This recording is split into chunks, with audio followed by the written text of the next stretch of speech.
The morning sun cast long shadows across the garden tomb in Jerusalem, as Marcus Flavius adjusted his leather armor and checked his spear for the 100th time. As a Roman centurion assigned to guard duty, he had witnessed many executions. But the events of the past 3 days had shaken him to his core. The man they called Jesus of Nazareth had died on Friday, and now Marcus found himself stationed outside the sealed tomb where the body lay. Marcus had been present at the crucifixion. He remembered the darkness that had fallen over the land at noon, the earthquake that had split rocks, and the way the condemned man had looked at those who mocked him with eyes full of forgiveness rather than hatred. Unlike other criminals who cursed their executioners, this Jesus had prayed for them. The centurion had served Rome for 15 years, had seen death in countless forms, yet something about this execution was different. The tomb itself was carved into solid rock, belonging to a wealthy man named Joseph of Arimathea, who had claimed the body. A massive stone, requiring several men to move, sealed the entrance. Pontius Pilate himself had ordered the guard, fearing that the followers of Jesus might steal the body and claim he had risen from the dead, as he had supposedly predicted. The religious leaders had insisted on the security, and now Marcus and his fellow soldiers maintained a constant watch. Saturday had passed quietly. The Jewish Sabbath meant little activity in the area, giving Marcus time to think about the strange events he had witnessed. He recalled how the earth had trembled when Jesus died, how the thick curtain in the temple had torn from top to bottom, and how several of his fellow soldiers had declared that surely this man was the Son of God. Marcus had dismissed such talk as superstition, yet he could not shake the feeling that something extraordinary had occurred. As the first day of the week dawned, Marcus noticed unusual activity in the distance. Small groups of women were making their way toward the garden, carrying spices and oils for burial preparation. This was normal custom. Yet something in the air felt different. The very atmosphere seemed charged with anticipation, though Marcus could not explain why. His fellow guards seemed restless too, shifting nervously at their posts. The earthquake struck without warning. Not the gentle tremor they occasionally experienced, but a violent shaking that threw Marcus to his knees. The ground beneath the tomb split open, and a light brighter than the morning sun blazed from the sealed entrance. Marcus shielded his eyes, his heart pounding as the impossible unfolded before him. Through the brilliant radiance, he could make out a figure descending from above, moving with purpose toward the massive stone. The being that approached defied description, clothed in garments that seemed woven from light itself, with a face that shone like lightning. The figure moved with authority that made the Roman guard tremble. This was no mortal man, no earthly power that Marcus recognized. The very air around the being crackled with divine energy, and Marcus felt his strength drain away as he witnessed something beyond human comprehension. With movements that appeared effortless, the radiant figure reached the stone that sealed the tomb. Marcus and his fellow soldiers watched in stunned silence as the being grasped the massive rock and rolled it away as easily as a child might move a pebble. The grinding of stone against stone echoed through the garden, but it was the sight beyond the now open entrance that caused Marcus to cry out in fear. The tomb was empty. The linen cloths that had wrapped the body lay neatly folded, but the corpse of Jesus was nowhere to be seen. Marcus blinked hard, certain his eyes were deceiving him, but the reality remained unchanged. The dead man was gone, and in his place sat this being of light, whose very presence made the morning sun seem dim by comparison. The other guards had fallen to the ground, some unconscious, others trembling uncontrollably. Marcus found himself paralyzed, unable to move or speak as the full magnitude of what he was witnessing crashed over him. This was not grave robbery or some clever trick by the followers of Jesus. This was something that challenged everything he believed about life, death, and the power of Rome itself. Time seemed suspended as Marcus stared at the empty tomb and the radiant guardian who had opened it. His military training told him to sound the alarm, to report this impossible event to his superiors, yet his body refused to respond to his commands. The very foundations of his understanding had been shattered in an instant, leaving him grappling with questions that had no answers within his Roman worldview. In the distance, he could see the women approaching, their steps quickening as they noticed the disturbance around the tomb. Marcus knew that whatever happened next would change not only his own life but the course of history itself. The man who had died on Friday was somehow alive again, and Marcus had become an unwitting witness to the most extraordinary event in human history. The being of light turned toward the approaching women, and Marcus realized he was about to witness the next chapter of this impossible story. His duty as a Roman soldier warred with his growing understanding that he stood in the presence of something divine, something that transcended all earthly authority, including the mighty power of Rome itself. Mary Magdalene reached the garden first, her heart heavy with grief and her arms laden with burial spices. Behind her came Mary, the mother of James, Salome, and several other women who had followed Jesus during his ministry. They had spent the Sabbath in mourning, and now they came to properly anoint the body of their beloved teacher, the man who had changed their lives forever.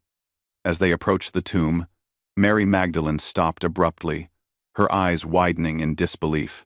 The massive stone that had sealed the entrance lay rolled aside, and Roman soldiers were scattered on the ground like fallen leaves. Some appeared unconscious. Others trembled violently. And Marcus, whom she recognized from the crucifixion, sat staring at the open tomb with the expression of a man who had seen the impossible. The women huddled together, fear gripping their hearts as they tried to understand what had happened. Had grave robbers come in the night? Had the authorities moved the body? But why would Roman soldiers be affected this way by common thieves? The very air around the tomb seemed to shimmer with residual energy, and Mary felt a strange mixture of terror and hope rising within her chest. It was then that they saw him. The being of light still sat beside the entrance to the tomb, his presence both magnificent and terrifying. His garments gleamed like fresh snow, and his face held a kindness that somehow made his otherworldly nature less frightening. When he spoke, his voice carried the authority of heaven itself. Yet it was gentle, meant to comfort rather than condemn. "Do not be afraid," the angel said, his words echoing through the garden with supernatural clarity. "I know that you seek Jesus, who was crucified. He is not here, for he has risen, as he said he would. Come and see the place where he lay, and then go quickly to tell his disciples that he has been raised from the dead." Quote, Mary Magdalene stepped forward on trembling legs, her companions close behind. As they peered into the tomb, they saw the linen wrappings lying exactly as the angel had indicated, but the body was indeed gone. The cloth that had covered Jesus' head was folded separately, placed with careful precision that spoke of deliberate action rather than hurried theft. Marcus watched this exchange with growing amazement. The women, who should have been terrified by the supernatural events, seemed to find courage in the angel's words. He could see understanding dawning in their eyes, a recognition that what they were witnessing fulfilled prophecies they had heard from Jesus himself. The centurion began to recall fragments of conversations he had overheard during the crucifixion. Words about rising on the third day that he had dismissed as the ravings of a desperate man. The angel continued speaking to the women, his message urgent yet filled with joy. "Tell Peter and the other disciples that Jesus goes ahead of you to Galilee. There you will see him, just as he told you while he was still in Judea. Do not delay, for this news must reach them quickly." As the women prepared to leave, their initial fear transformed into excitement and wonder. Mary Magdalene lingered near the tomb. Something in her expression suggested she expected more, as if the angel's message, miraculous as it was, did not fully satisfy her need to understand what had transpired. She had been among Jesus's closest followers, one who had experienced his power firsthand, and her intuition told her this encounter was not yet complete. Marcus struggled to his feet, his military instincts finally overriding his shock. His duty required him to report these events to his superiors. Yet how could he possibly explain what he had witnessed? Who would believe that a dead man had risen, that angels had descended from heaven, that the very foundations of reality had shifted before his eyes? His career, perhaps his life, hung in the balance, depending on how he chose to tell this story. The angel seemed to notice Marcus's internal struggle. For a moment, their eyes met, and the centurion felt a wave of understanding wash over him. This being knew his dilemma, recognized the impossible position in which these events had placed him. There was compassion in that divine gaze, an acknowledgement that Marcus had been chosen as a witness through no design of his own. "Your report will be heard," the angel said, addressing Marcus directly for the first time. "But know that truth requires no defense from earthly powers. What has occurred here today will echo through all generations, regardless of how men choose to respond to it." As the other women began their journey back to Jerusalem to find the disciples, Mary Magdalene remained in the garden. Something drew her back to the tomb, a compulsion she could not explain. She had heard the angel's words, had seen the empty burial cloths, yet her heart yearned for more than second-hand testimony about Jesus' resurrection. Marcus watched her careful approach to the tomb entrance. Noting the way she moved, with both reverence and desperate hope, her devotion to the man called Jesus had been evident even during the crucifixion, when she had stood by the cross, while others fled in fear. Now that same devotion compelled her to seek a more personal confirmation of the miracle she had been told had occurred. The morning sun climbed higher, casting new patterns of light and shadow across the garden. The supernatural radiance that had accompanied the angel's appearance began to fade, leaving behind a sense of anticipation, as if the garden itself was holding its breath for what would happen next. Marcus found himself caught between his duty to Rome and his growing certainty that he had witnessed something that transcended all earthly authority. The trembling among his fellow soldiers had subsided, but several remained unconscious, overwhelmed by their encounter with the divine. Marcus knew he would need to make decisions quickly about how to report these events, decisions that would affect not only his own fate but potentially the future of anyone who chose to believe the incredible story of a man who had conquered death itself. Mary Magdalene knelt beside the empty tomb, tears streaming down her face as the full reality of the resurrection began to penetrate her understanding. She had hoped beyond hope that somehow Jesus might return to them. But the actuality of it, the concrete evidence before her eyes, filled her with emotions too powerful for words. She knew that nothing in her life, or in the world itself, would ever be the same again. As Mary Magdalene wept beside the empty tomb, she heard footsteps behind her on the garden path. Turning through her tears, she saw a figure approaching in the early morning light. Assuming it was the gardener who maintained the burial ground, she wiped her eyes and prepared to ask if he had seen what happened to Jesus' body. The man spoke gently, his voice carrying familiar warmth, despite her inability to recognize him through her grief. "Woman, why are you crying? Who is it you are looking for? Woman, woman, woman." His questions seemed to pierce through her sorrow, as if he understood the depth of her loss better than she could express. Mary composed herself enough to respond, her voice breaking with emotion. "Sir, if you have carried him away, tell me where you have put him, and I will go and get him." She was prepared to do anything, to go anywhere, to recover the body of the man who had meant everything to her, and to countless others who had believed in his message. It was then that the figure spoke her name, and the single word changed everything.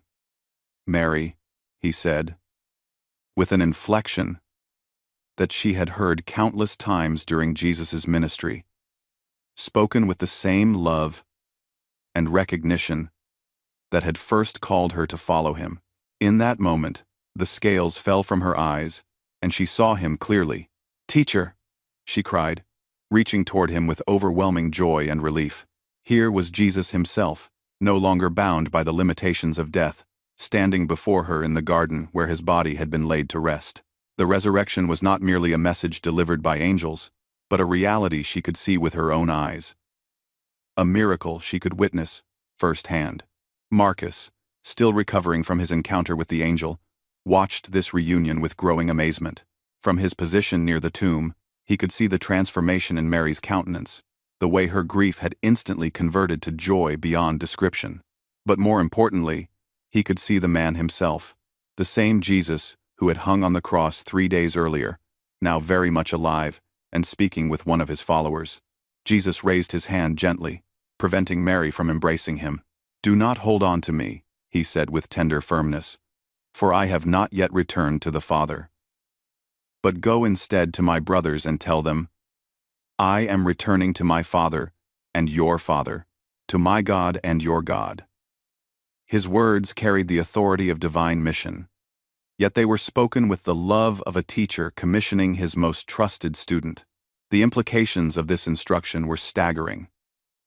Jesus was not merely returning from death, but preparing to ascend to a realm beyond earthly understanding. He was entrusting Mary with the most important message in human history, asking her to become the first herald of his resurrection to the very disciples who would carry his teachings to the ends of the earth. Marcus watched as Mary nodded her understanding, her face glowing with purpose and determination.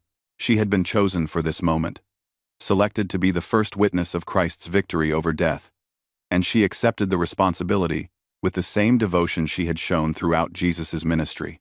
Her tears of grief had become tears of joy, her despair transformed into unshakable hope. As Mary prepared to leave the garden to find the disciples, Jesus turned his attention to Marcus. The Roman centurion felt his knees grow weak as those familiar eyes, the same ones that had looked with compassion on his executioners, now regarded him with knowing recognition. In that gaze, Marcus saw not condemnation for his role in the crucifixion, but understanding and even gratitude for his witness to both death and resurrection. "You have seen much in these 3 days," Jesus said to Marcus, his voice carrying authority that made the centurion's rank and position seem insignificant by comparison. "When you report to your superiors, remember that truth needs no embellishment. What you have witnessed will stand as testimony for all generations, regardless of how men choose to receive it." Marcus found his voice, though it came out as barely more than a whisper. "What am I to tell them? Who will believe such a report?" His question carried the weight of a soldier's practical concerns, but also the deeper philosophical struggle of a man whose worldview had been completely overturned in a single morning. "Tell them what you have seen," Jesus replied simply. "Tell them that death could not hold the one who came to give life to the world. Tell them that the power of Rome, mighty as it may seem, is nothing compared to the power of God's love. Your testimony, combined with Mary's message and the witness of my disciples, will echo through the ages." With those words, Jesus began to fade from their sight, not disappearing suddenly but gradually becoming translucent until he vanished entirely, leaving Marcus and Mary alone in the garden. The experience had lasted only minutes, yet both knew their lives had been forever changed by this encounter with the risen Christ. Mary immediately set off for Jerusalem, her feet barely touching the ground as she ran to find Peter and the other disciples. She carried with her not only the angel's message, but her own eyewitness account of seeing and speaking with Jesus himself. Her words would transform a group of frightened, scattered followers into the bold apostles who would spread the gospel throughout the known world. Marcus faced a more difficult choice. As a Roman soldier, his duty was to report accurately to his superiors. Yet he knew that his account would be met with skepticism at best, accusations of madness or treason at worst. The other guards were beginning to stir, and he would need to coordinate their testimonies in a way that preserved some semblance of credibility while remaining truthful about the extraordinary events they had witnessed. In the end, Marcus chose to report exactly what he had seen, knowing that his military career would likely end as a result. He could not deny the reality of what he had experienced, could not pretend that a simple grave robbery had occurred when he had witnessed the intervention of divine power and the resurrection of Jesus Christ himself. The religious authorities, when they heard the soldier's account, paid them large sums of money to spread a different story, claiming that Jesus' disciples had stolen the body while the guards slept. But Marcus refused the bribe, choosing instead to resign his commission and eventually becoming a follower of the very man he had helped crucify. Years later, as Christianity spread throughout the Roman Empire, Marcus would tell his story to anyone who would listen. His account of the resurrection, corroborated by Mary's testimony and the experiences of the disciples, became one of the foundational narratives of the early church. The centurion who had overseen Jesus' execution had become one of the most compelling witnesses to his resurrection, his transformation serving as proof of the gospel's power to change even the hardest hearts. The tomb in Joseph's garden remained empty, a silent testament to the greatest miracle in human history, and Mary Magdalene's instruction to the tomb watchman to stand down in the face of divine intervention had indeed echoed through the ages, inspiring countless believers to surrender their own authority to the higher power of God's love and truth.